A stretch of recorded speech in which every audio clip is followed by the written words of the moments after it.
Rumus pola kalimat yang pertama adalah kata benda satu, diikuti dengan partikel wa, diikuti dengan kata benda dua, lalu diakhiri dengan des. Watashi wa Maiku Mira des. Saya adalah Maiku Mira. Watashi wa kaishain des. Saya adalah pegawai perusahaan. Wansan wa Jugokujin des. Wansan adalah orang Cina. Wansan wa isha des. Wansan adalah seorang dokter. Pola kalimat kedua digunakan untuk menyangkal sesuatu. Rumusnya adalah kata benda satu, diikuti dengan partikel wa, diikuti dengan kata benda dua, lalu diakhiri dengan ja arimasen atau dewa arimasen. Watashi wa karusmito ja arimasen. Saya bukan karusmito. Watashi wa kyoshi ja arimasen. Saya bukan guru. Isan wa Amerika jin ja arimasen. Isan bukan orang Amerika. Isan wa gakusei ja arimasen. Isan bukan seorang pelajar.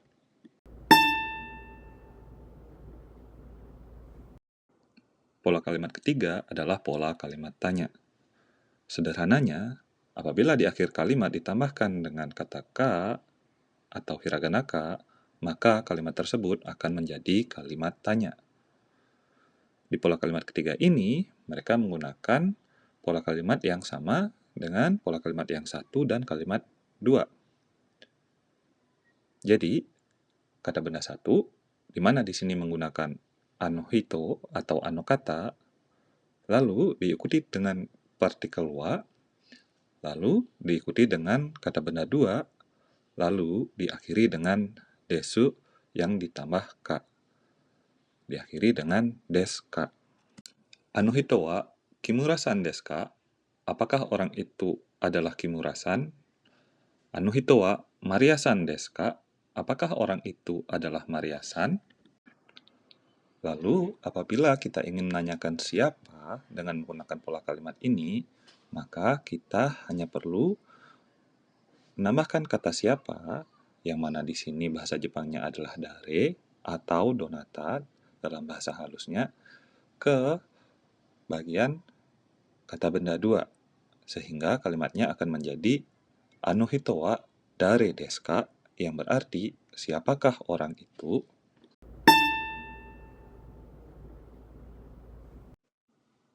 Di pola kalimat keempat ini, fokus utama kita adalah partikel no, di mana partikel no ini digunakan untuk menyatakan secara lebih detail informasi mengenai sesuatu.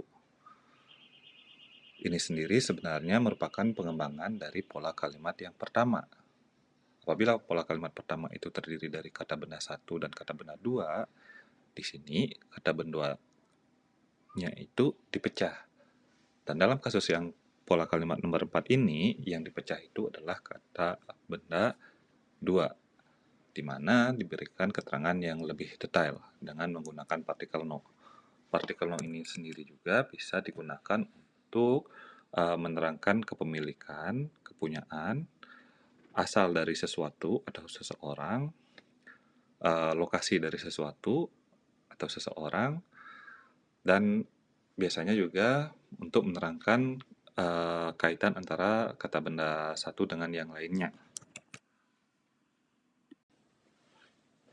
Untuk pola kalimatnya sendiri, pada pola kalimat yang keempat ini, kita bisa asumsikan sebagai kotak pertama itu sebagai kata benda satu, diikuti dengan partikel wa, lalu kata benda dua, diikuti dengan partikel no, lalu diikuti dengan kata benda ketiga, lalu diakhiri dengan des. Saya sendiri lebih sering mengartikan partikel no ini sebagai dari. Watashi wa IMC no shain desu. Saya adalah pegawai dari IMC. IMC itu nama perusahaan fiktif ya. Karina-san wa Fuji Daigaku no gakusei desu. Karina adalah siswa dari Universitas Fuji Daigaku. Wato-san wa Sakura Daigaku no sensei desu. Wato-san adalah guru dari Sakura Daigaku, Universitas Sakura.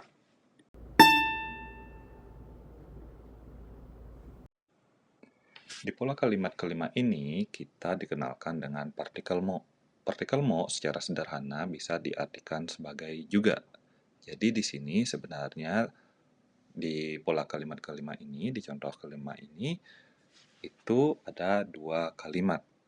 Kalimat yang pertama adalah Santo Susan wa Burajiru Jin des. Santo Susan adalah orang Brazil. Dan di bagian bawahnya ini adalah kalimat-kalimat lanjutannya. Contoh yang pertama, Maria-san mo Burajiru Jin des. Maria-san juga orang Brazil. Contoh yang kedua, Ano hito mo Burajiru Jin des. Orang itu juga orang Brazil. Jadi, kalau digabungkan dengan kalimat yang pertama di pola kalimat kelima ini, maksudnya adalah Santo Susan wa Burajiru Jin des. Maria-san mo Burajiru Jin des. Santo Susan adalah orang Brazil. Maria-san juga orang Brazil. Contoh kedua, kalimat kedua, Santo Susan wa Burajiru Jin des. Ano hito mo Burajiru Jin des. Santo Susan adalah orang Brazil. Orang itu juga orang Brazil.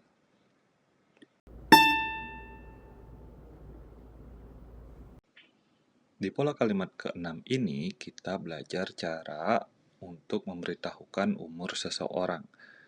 Bisa digunakan untuk memberitahukan umur orang lain, bisa juga digunakan untuk memberitahukan umur diri sendiri. Pola kalimat ini sendiri sebenarnya adalah pola kalimat yang pertama. Sederhananya, di kata benda satu itu dimasukkan siapa orang yang ingin kita perkenalkan umurnya, lalu diikuti dengan partikel wa, lalu di kata benda dua ini kita masukkan umurnya berapa. Lalu diakhiri dengan des. Dan apabila kita ingin menanyakan umur seseorang, maka yang perlu kita lakukan hanya tinggal mengganti kata benda dua ini dengan kata tanya umur seseorang, berapa tahun, yang mana bahasa Jepangnya adalah nansai.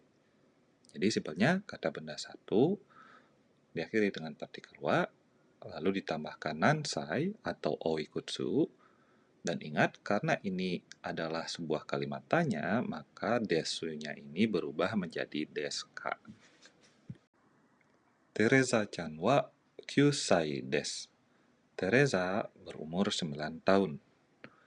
Taro-chan wa 8 sai desu. Taro berumur 8 tahun. Teresa-chan wa nan sai desu ka? Berapa umur Teresa-chan? Taro-chan wa nan sai desu ka? Berapa umur Taro?